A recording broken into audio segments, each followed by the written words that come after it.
नबी पाक सल्लल्लाहु अलैहि वसल्लम तशरीफ फरमाते, कंजुल माल में हदीस है, हजरत सैयदा आयशा सिद्दीका रज़ी अल्लाह तआला अन्हा फरमाती हैं, दोपहर का वक़्त हुजूर के आराम के औकात होते थे तो सरकार तशरीफ फरमाते, जलवा फिगन थे।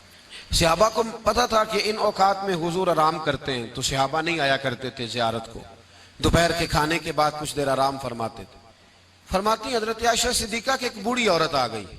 उस औरत ने जब आकर के दरवाजे पे दस्तक दी और जब वो बोली ना, उसने गुफ्तगू की, उसके जुमले महबूब के समात अक़दस से टकराए। कहते हैं अल्लाह के महबूब जल्दी से उठ के बैठ गए। हुजूर ने उस बूढ़ी का इस्तकबाल किया और हुजूर ने उसे बिठाया। फरमाती हर आने वाले मेहमान को हुजूर बड़ी इज्जत देते थे, बड़ा नवाजते थे, हर आने वाले मेहमान पे बड़ा करम फरमाया करते थे, लेकिन इस खातून को ज्यादा एजाज दिया। अल्लाह के महबूब अलैहिस्सलाम ने इसके लिए खाना मंगवाया, खजूरें दी, शहद के साथ तवाज़ो फरमाई। फरमाते वो बीबी बातें करती तो मैं दिलचस्पी देखता। महबूब पाक सल्लल्लाहु अलैहि वसल्लम ने बहुत ही ज्यादा अहमियत दी। महबूब करीम अलैहिस्सलाम जब वो बातें करती तो हुजूर दिलचस्पी से सुनते, उनके सवालात के जवाब बड़ी गहराई और गहराई से देते। हजरत आयशा सिद्दीका फरमाती हैं, देर के बाद वो बूढ़ी उठी, कहा हुजूर अब मैं चलती हूँ। तो नबी पाक ने तहाइफ तैयार किए।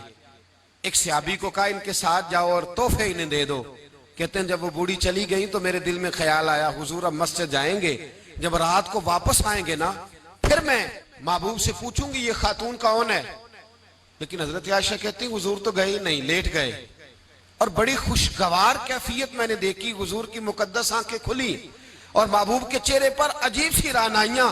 जनाब आयशा सिद्दीका कहती है मैं आगे बढ़ी और मैंने कदमों पे हाथ रख के रसूल अल्लाह सल्लल्लाहु अलैहि वसल्लम, मेहमान तो रोज आते, हुजूर ये काशाना नूर है, यहाँ रोशनी लेने वाले तो रोज आते, ये कौन सी बूढ़ी थी कि आई है तो आपने इतना इस्तकबाल किया है, इस अंदाज में वक्त दिया है।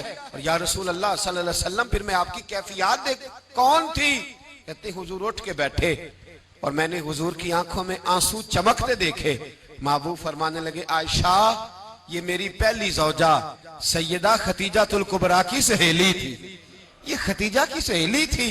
फरमाया जब हम मक्के में रहते थे तो ये खतीजा से मिलने आती थी, खतीजा इन्हें वक्त देती थी, इनका इस्तकबाल करती थी। ये कमजोर होती थी तो खतीजा तोहफे देती थी।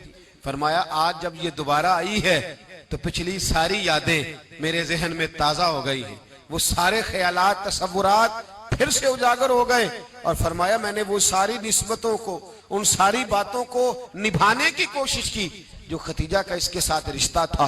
और फिर बात इस जुमले पर खत्म की। फरमाया हुस्नुल अहद मिनल ईमान, फरमाया ताल्लुक को अच्छे तरीके से निभाना ये भी ईमान का हिस्सा है। ताल्लुकात को, अहद को, पैमान को अच्छे तरीके से निभाना ये भी ईमान का हिस्सा है।